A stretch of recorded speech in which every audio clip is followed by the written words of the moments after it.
Harsh words on a nice autumnal Sunday. But basically, without the crime and punishment at the end, the basis of our faith. So anyway, I've been working on my book, Taking Out the Saints, for far too long, but progress is going slowly but surely, because research takes a whole lot of time, especially if you want to figure out why people do the things they do, although I don't know if we'll ever get to that point. So my proofreader, Ellie Hardy, who is a member of WAC, always tries to keep me honest. How can anyone decide who is a saint, especially when people are so complicated? She asks me this all the time. And how indeed, but you really can learn a lot when you examine primary sources. And what I have found is that a great deal of the past that comes down to us as God's will, or even as historical truth. Tom, I hope you didn't teach history. No, political science. Political science, okay, that's close. As God's will, historical truth is so often the stuff of myth and legends and bad feelings, and all of it is all wrapped up together and called Revelation. So consider the book of Revelation that we are reading, we have read for several weeks as Advent approaches. Revelation, as Kathy said last week, is a study of last things.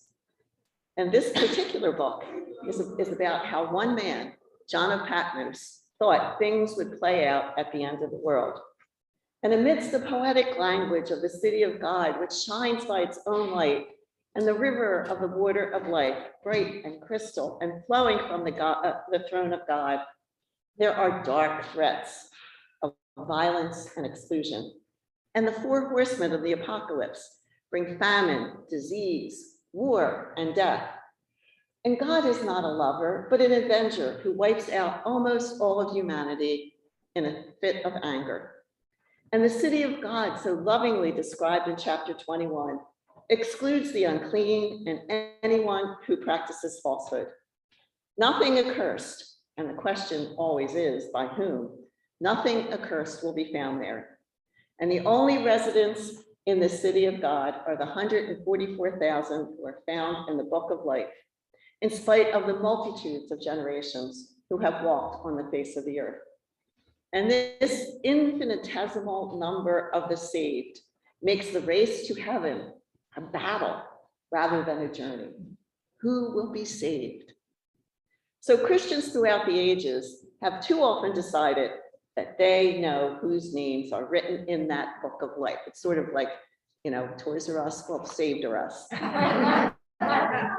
So last Monday, Ellie Hardy, Mary Whalen, whom you might remember from WAC, and a host of others from Catholics Organized for Renewal, we participated in a brief demonstration outside of the hotel in Baltimore, where the bishops were supposed to be deciding that who is good enough to receive communion. So our theme was bread, not stones. And at one street corner, as we were approaching the hotel, this young man was screaming at us using the language of Revelation. We were, he ranted in rapid succession, we were the spawn of Satan. We were abominations to God, condemned to hell. He was the advance guard. Standing in front of the hotel was a crowd of largely white male members of a group affiliated with the Church Militant, which is a fairly new organization. And as a veteran of many peace marches and many demonstrations for almost my entire life, I must confess that when I started walking towards these people lined up on the sidewalk, I felt a twinge of fear. I felt like maybe the people, well, I don't want to compare us to the people in El Salvador, but it's a stretch, but that's how I felt. Because if ever a group exuded menace, I felt that they did. Maybe that was just me. I don't know how other people felt. So apparently the Church Militant is one of the last to have taken the book of Revelation to heart. Like John of Patmos, who wrote, outside are the dogs and the fornicators and the sorcerers and the murderers and the idolaters and everyone who loves and practices falsehood.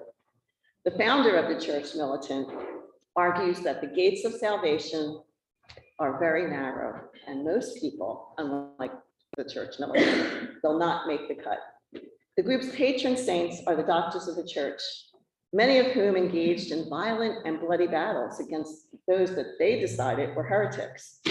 And John is quite clear what will happen to heretics. They shall be added by the self-righteous to the plagues and have their share of the tree of life taken away from them.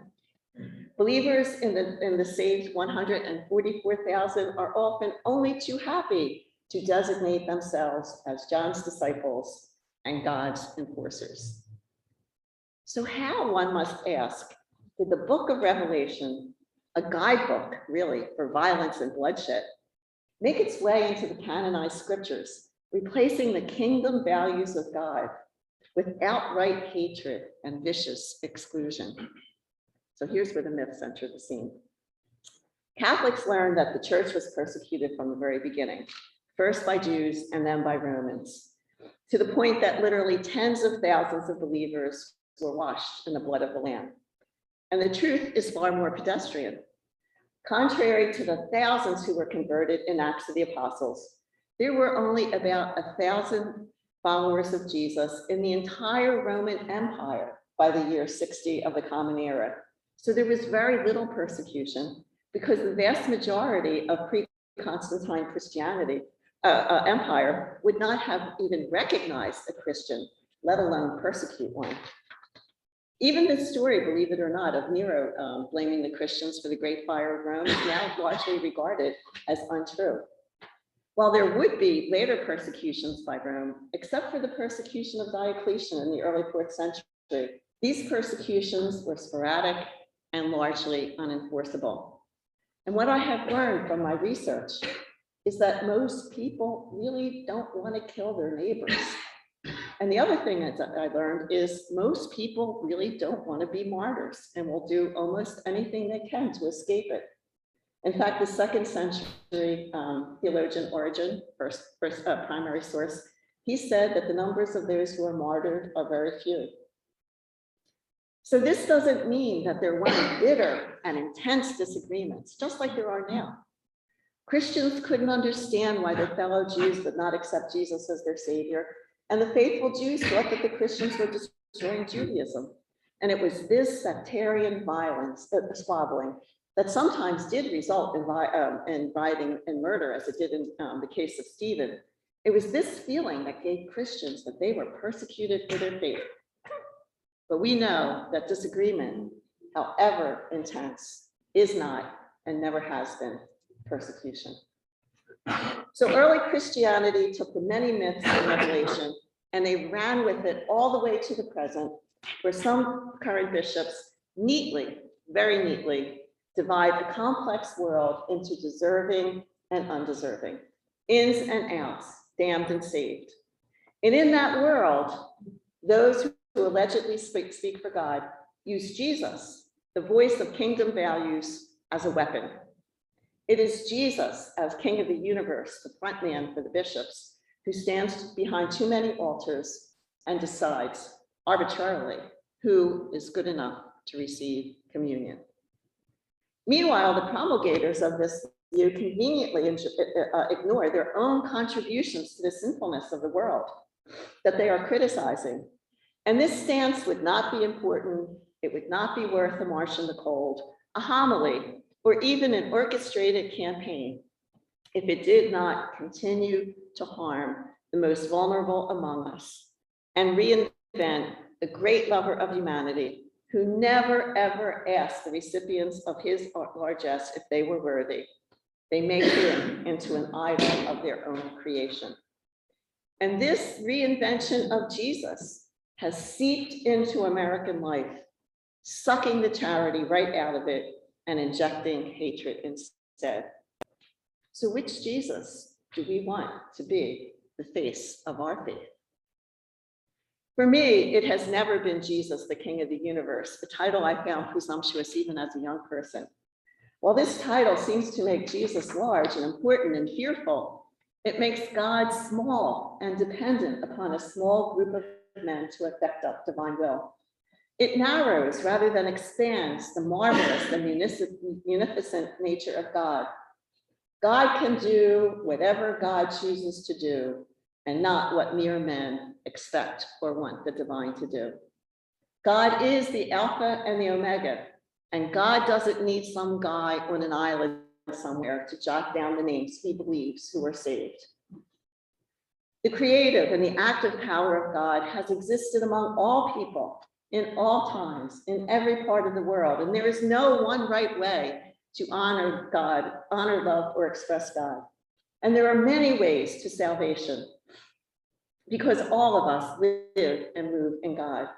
The God who has created everyone and everything and loves everyone, human being, has the right to wash their robes in the river of life and to access the holy city and to eat of the fruit of the tree of life and to drink of the water of life. And because Jesus is the good shepherd, contrary to what is said today in the gospel, no one ever gets left behind.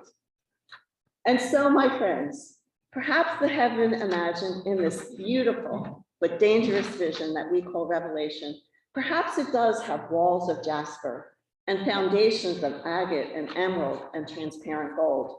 And perhaps the gates are even made of pearl. And I have to confess, I've read Revelation through, but I've never read it carefully because it kind of annoys me. I never realized that's where the pearly gates came from. Perhaps heaven really does have pearly gates. But those are human words and do not reflect God.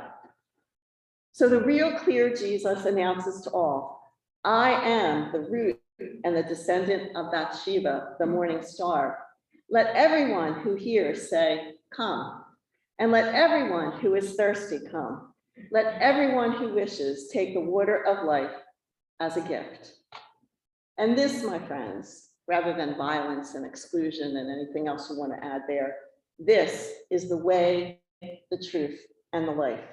The power paradigm has outlived its usefulness, indeed, if it was ever useful when we speak of the divine.